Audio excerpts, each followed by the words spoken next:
Friends, welcome to my YouTube channel MNTR World. Please subscribe to my channel. So ఏంటంటే ఈరోజు మేము ఇక్కడ fish curry prepare చేస్తున్నాం అన్నమాట.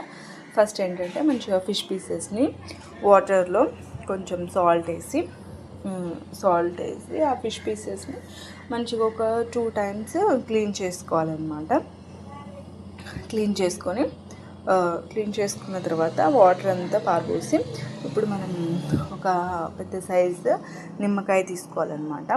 నిమ్మకాయ తీసుకొని మంచిగా ఆ నిమ్మకాయ రసాన్ని ఈ ఫిష్ పీసెస్ మీద పిండుకోవాలన్నమాట.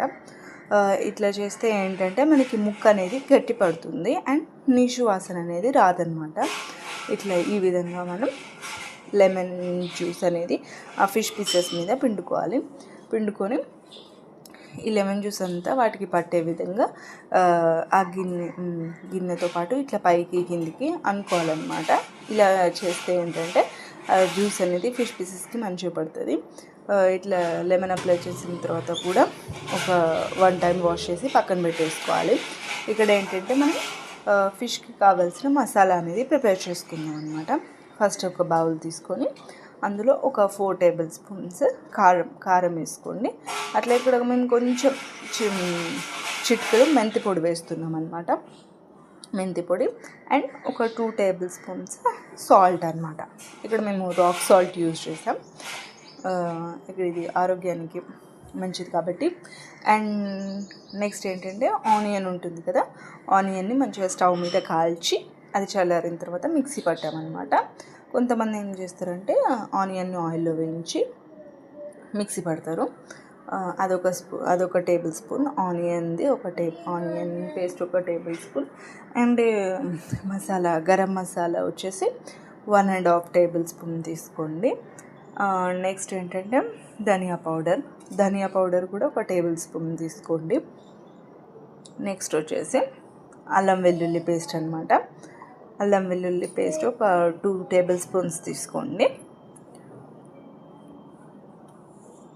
నెక్స్ట్ ఒక 2 tablespoons ఆయిల్ అనమాట. 2 tablespoons ఆయిల్. ఇక్కడ ఏంటంటే మేము 10 fish pieces తీసుకున్నాం అనమాట. సో ఇక్కడ 10 fish pieces తీసుకున్నాం. దానికి తగ్గట్టు నేను క్వాంటిటీ చెప్తున్నాను అనమాట. మీరు కొంచెం ఎక్కువ తీసుకుంటే కొంచెం ఎక్కువ క్వాంటిటీలో ఇప్పుడు చెప్పిన ఐటమ్స్ అన్నీ తీసుకోండి. ఇందాక మనం తీసుకున్న ఐటమ్స్ అన్నీ ఇట్లా ఈ విధంగా మంచిగా కలుపుకోవాలన్నమాట. ఒక 2 minutes అన్న కలపండి. కలిపితే ఏంటంటే ఒకదానికన్నీ ఒకటి కలిసిపోయి మనకి టేస్ట్ అనేది వస్తుందన్నమాట. ఇట్లా అన్నీ కలిసిపోయే విధంగా ఒక 2 minutes కలుపుకొని మనం ఇప్పుడు ఫిష్ పీసెస్కి అప్లై చేసుకోవాలన్నమాట. చూడండి, మనం ఎట్లా పడితే అట్లా అప్లై చేసేస్తే మనకి అంత టేస్ట్ అనేది రాదు. కొంచెం నీట్గా ఫిష్ పీస్కి అంతా పట్టేటట్టు నీట్గా అప్లై చేసుకోవాలన్నమాట. దాని తర్వాత ఒకటి స్లోగా అప్లై చేసుకోవాలి.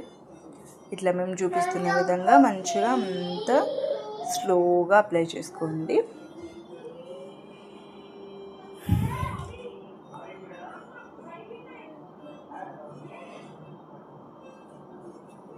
ఓకే, ఇట్లా అప్లై చూడండి, ఇక్కడ మేము అన్నిటికీ అప్లై చేసామన్నమాట.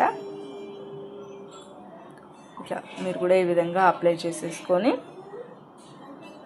ఏంటంటే వీటిని ఒక 10 minutes ఫ్రిడ్జ్లో పెట్టండి. ఫ్రిడ్జ్లో పెట్టండి. ఫ్రిడ్జ్లో పెట్టడం వల్ల ఏంటంటే మనకి మసాలా స్టఫ్ అంతా ఫిష్ పీసెస్కి బాగా పట్టి టేస్ట్ బాగుంటుంది అనమాట. కారం, ఉప్పు, ఈ మసాలాలన్నీ మంచిగా ఫిష్కి బాగా పడతాయి. ఒక 10 minutes తర్వాత బయటకు తీసేసి మనం ఫ్రై చేసుకోవడమే. ఇప్పుడు స్టవ్ వెలిగించి ప్యాన్ పెట్టి ఒక 5 tablespoons ఆయిల్ తీసుకోండి. అంత డీప్ ఫ్రై అంతా ఆయిల్ అవసరం లేదు, ఆయిల్ ఏమీ ఎక్కువ అవసరం లేదు. మేము ఇక్కడ 5 tablespoons తీసుకున్నాం. ఇట్లా ఆయిల్ తీసుకొని ఆయిల్ కొంచెం హీట్ అయ్యాక కొంచెం కరివేపాకు అండ్ ఒక 3 మిర్చి వేసుకొని కొంచెం అవి వేగాక ఇప్పుడు మనం రెడీ చేసి పెట్టుకున్న ఫిష్ పీసెస్ని ఒకదాని తర్వాత ఒకటి అందులో వేసుకోవాలన్నమాట. ఇట్లా వేసుకోవాలి. స్లోగా మీడియం ఫ్లేమ్లోనే కుక్ చేయాలన్నమాట. హై ఫ్లేమ్లో కుక్ చేస్తే ఏంటంటే మనకి పైకి బ్రౌన్ కలర్ కనిపిస్తుంది కానీ లోపల ముక్క అనేది ఉడకదన్నమాట. మనం మీడియం ఫ్లేమ్లోనే ఫ్రై చేసుకోవాలి. ఒక 2 మినిట్స్ తర్వాత ఇంకో వైపుకి టర్న్ చేసుకోవాలి. ఇట్లా కొంచెం బ్రౌన్ కలర్ వచ్చే వరకు మంచిగా 2 సైడ్లు మనం ఇట్లా ఫ్రై చేసుకోవాలన్నమాట. సిమ్లోనే ఉంచి మనం ఫ్రై చేసుకోవాలి. స్లోగా తిప్పండి. మనం ఫాస్ట్గా తిప్పితే ఏంటంటే ముక్క అనేది విరిగిపోతుంది అన్నమాట. అంతే, చూడండి 2 సైడ్లు మంచిగా ఇట్లా బ్రౌన్ కలర్ వచ్చే వరకు ఫ్రై చేసుకొని లాస్ట్లో కొంచెం కొత్తిమీర యాడ్ చేసేయండి. అంతే, ఎంతో సింపుల్.